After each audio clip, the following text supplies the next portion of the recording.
Everybody here knows that our infrastructure, our roads, our bridges, our water systems, our wastewater plants, we used to have the strongest rail system in the world, no longer the case. Levees, dams, all over this country in massive need of repair. We're going to invest $1 trillion rebuilding our infrastructure, creating 13 million good-paying jobs. Every mom and every dad knows how hard it is to find quality, affordable child care.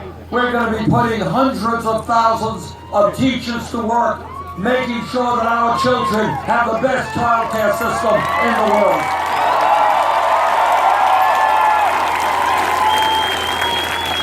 And when we talk about women's rights, let's all understand what Republicans mean when they talk about quote-unquote family values.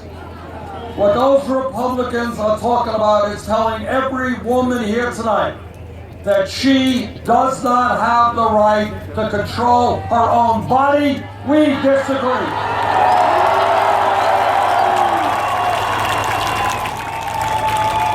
And what Republican family values also mean is that our gay brothers and sisters should not have the right to be married. We disagree.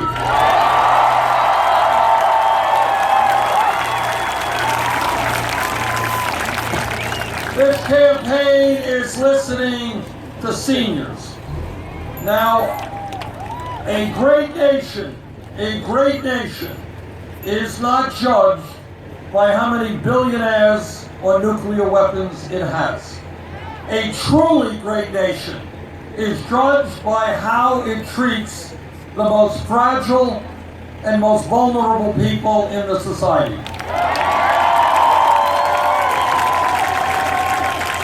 There are millions of seniors and disabled veterans today who are trying to get by on $11,000, $12,000 a year Social Security. And you know what? Nobody can get by on $11,000 Social Security. And that is why, at a time when our Republican colleagues, my colleagues in the Senate, their brilliant idea is to cut Social Security. Well, we have some very bad news for them.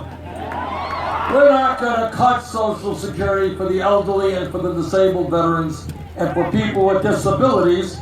We are going to expand Social Security.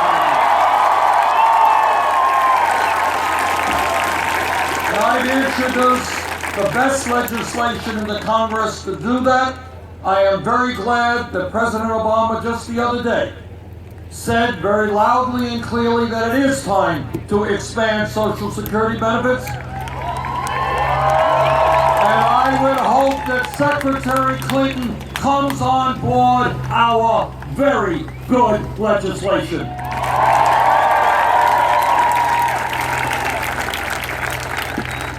This campaign is listening to young people. I want you to think outside of the box for a moment. Think outside what the newspapers tell you and what TV tells you. Just think about this.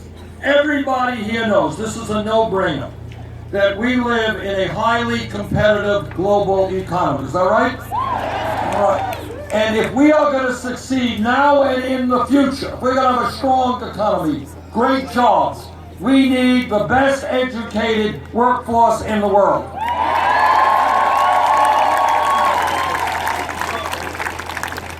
And yet today, we got hundreds of thousands of bright young people who cannot even afford to go to college.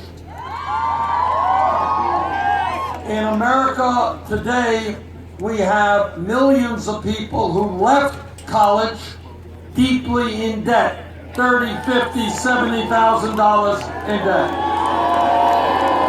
Now think about this for a moment. 40, 50 years ago, you had a high school degree. You were doing pretty well. You were able to go out and get a good middle-class job and do okay taking care of your family. That is not, by and large, the case today. Technology has changed. The economy has changed. Today, people need more education. That's just a fact.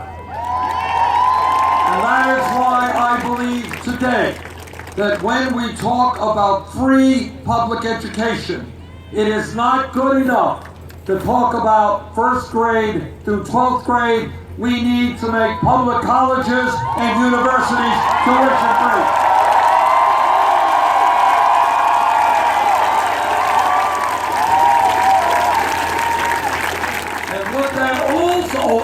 What that also means, I grew up in a family that didn't have a lot of money. My parents never went to college. And that's the story with millions of families today in America. What this means, if we make public colleges and universities tuition free, that every parent, every teacher, every kid will know that if those boys and girls take school seriously, do well in school, regardless of their income, yes, they will be able to get a college education.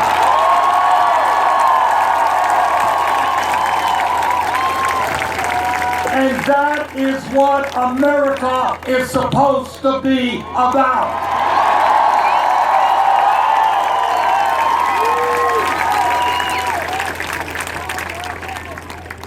This campaign is talking and listening to the Latino community.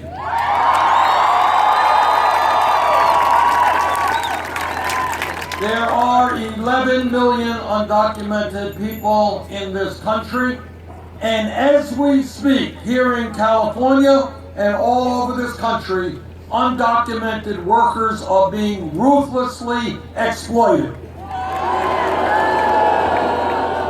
They go to work, they're being underpaid. They go to work, they're working longer hours than they are supposed to. And the reason for that is when you have no legal rights, you can't stand up and protect yourselves. And that is why I believe that in this country we must pass comprehensive immigration reform and a path towards citizenship.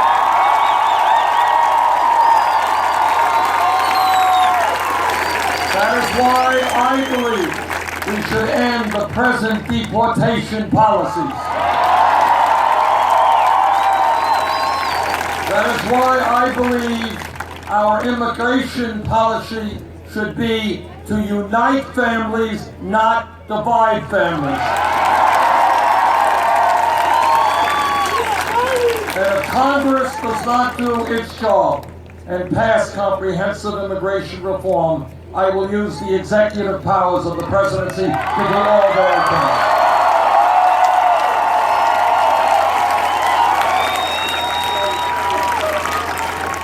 This campaign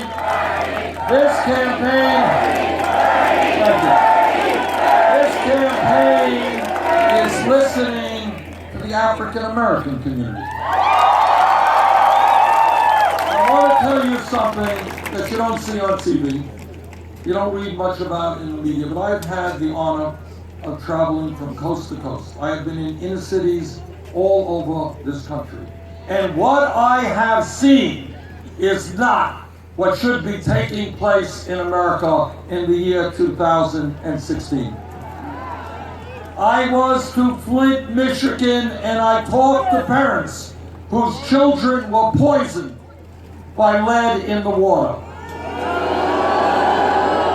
I was to Detroit, Michigan, where their public school system is on the verge of financial collapse and kids are getting a totally inadequate education.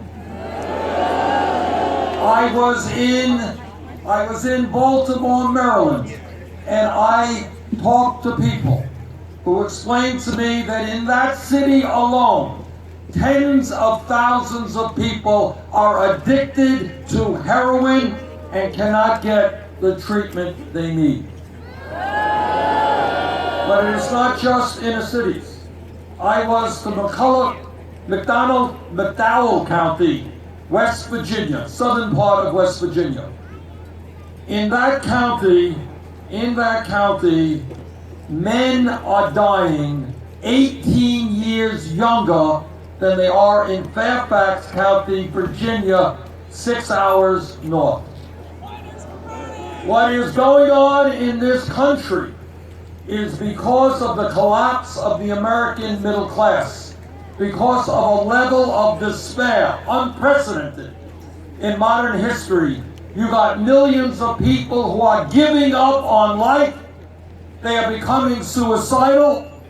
They are turning to drugs. They are turning to alcohol, and they are dying at a younger age than their parents did.